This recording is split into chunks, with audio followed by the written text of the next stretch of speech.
अस्सलामुअलैकुम। Learn computer के course में खुशामदीद। आज के इस वीडियो में हम ये सीखेंगे कि किस तरह से हम किसी भी फ़ाइल, प्रोग्राम या डॉक्यूमेंट को कट, कॉपी, पेस्ट या डिलीट कर सकते हैं। तो पिछली वीडियो में हमने सॉफ्टवेयर अनइंस्टॉलेशन के बारे में बात की थी। अगर आपने पिछली वीडियोस नहीं देखी हैं तो डिस्क्रिप्शन में लिंक से जाके बाकी वीडियोस जो है वो देख लें। तो अगर आप चाहते हैं कि मैं किसी भी फ़ाइल, फ़ोल्डर या डॉक्यूमेंट को कॉपी करूं एक जगह से दूसरी जगह में, तो उस फ़ाइल या फ़ोल्डर को सेलेक्ट करें। पहले मैं आपको फ़ाइल्स के बारे में बताता हूं। ये देखिए, ये सारे एक एक जो है ये फ़ाइल है, ये फ़ोल्डर है। तो अगर आप मैं चाहता हूं कि ये फ़ाइल मैं कॉपी करके किसी और जगह पे मैं ले जाऊं, तो मैं सिंपली इसको सेलेक्ट करके राइट क्लिक करूँगा, ऑप्शन में से कॉपी करूँगा और यहाँ पे मैं इसको जहाँ कॉपी करना चाहता हूँ वहाँ जाके राइट क्लिक करके ऑप्शन में से पेस्ट वाला ऑप्शन जो है वो सेलेक्ट करूँगा। तो ये देखिए, ये मेरे पास यहाँ पे आ गया है। इसके बाद आता है कट। कॉपी और कट में फ़र्क क्या है? कॉपी का मतलब ये होता है कि वो फ़ाइल जिसको आप कॉपी करते हैं वो ओरिजिनल जगह पे मौजूद रहता है, जबकि उसकी एक दूसरी कॉपी जो है वो बन जाती है और वो आप दूसरी जगह पे ले जाते हो। यहाँ पे भी है और जहाँ पे मैंने इसको कॉपी किया वहाँ पे भी मौजूद है। एक है कट। कट क्या करता है? कट ये करता है कि ये फ़ाइल एक जगह से दूसरी जगह पे मूव करेगा। मिसाल के तौर पर मैं इसी फ़ाइल को सेलेक्ट करता हूँ, राइट क्लिक करके ऑप्शन में से मैं कट सेलेक्ट करता हूँ। जैसे ही मैंने कट सेलेक्ट किया, इसका लुक देके ये थोड़ा धुंधला सा हो गया है।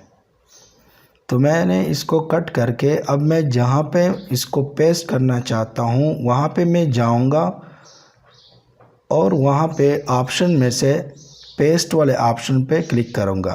तो मिसाल के तौर पर मैं इसको यहाँ पे पेस्ट करना चाहता हूँ, तो मैं यहाँ पे पेस्ट करता हूँ। अब अगर मैं वापस अपने उसी ड्राइव में जाऊँ तो ये वाला फ़ाइल जो है वो उधर नहीं होगा।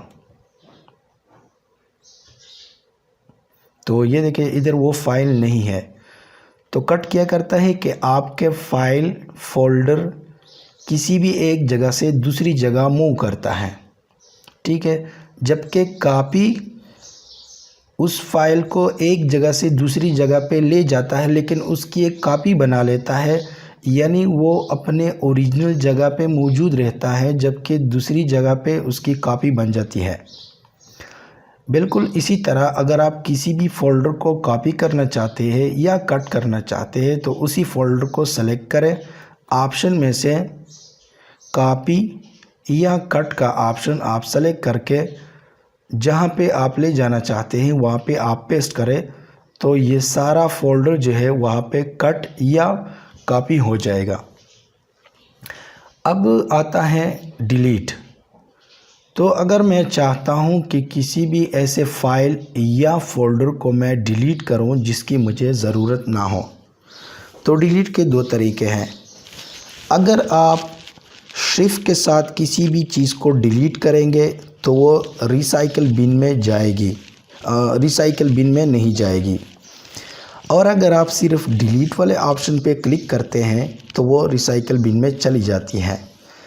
अगर आपका फ़ाइल रिसाइकल बिन में पड़ा है तो आप उसको दोबारा से रीस्टोर करके सेव कर सकते हैं। अगर आप किसी भी फ़ाइल को डिलीट करते हैं और वो रिसाइकल बिन में मौजूद है तो ये जान लीजिए कि उस फाइल ने आपके ड्राइव में जो है जितने साइज़ का वो फ़ोल्डर है या फाइल है उतना साइज़ वहाँ पे गिरा हुआ है। तो अगर आप चाहते हैं कि मैं उस साइज़ को जो है फ्री करूँ तो आपने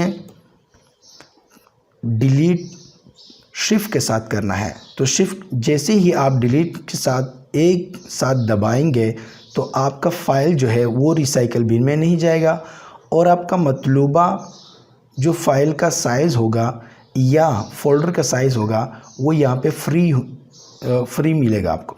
इसके बाद आता है डिलीट। डिलीट अगर आप करेंगे तो आपका फ़ाइल जो है वो रिसाइकल बिन में चला जाता है। रिसाइकल बिन से आप इसको किसी भी वक्त रिस्टोर कर सकते हैं। लेकिन अगर आप डिलीट करना चाहते हैं और चाहते हैं कि रिसाइकल बिन में फ़ाइल ना चली जाए तो आपने शिफ्ट और डिलीट एक साथ जो है वो दबाना है। अगर शिफ्ट और डिलीट का बटन एक साथ दबाएंगे तो आपका फ़ाइल जो है वो रिसाइकल बिन में नहीं जाएगा, वो आपके कंप्यूटर से परमानेंटली डिलीट हो जाएगा।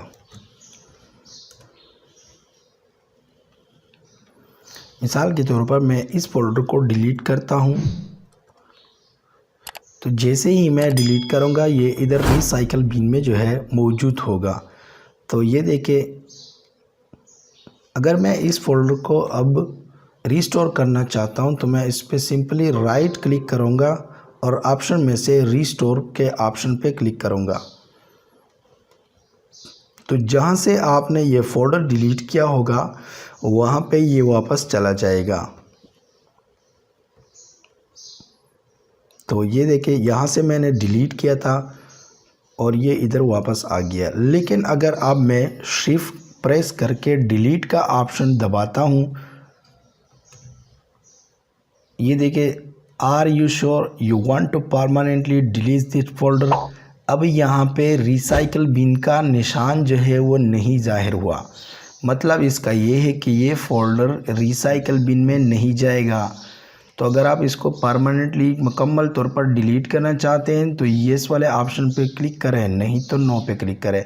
अब मैं चाहता हूँ कि ये फ़ोल्डर रिसाइकल बिन में ना जाए क्योंकि मुझे इसकी ज़रूरत नहीं है, तो मैं येस पे क्लिक करता हूँ।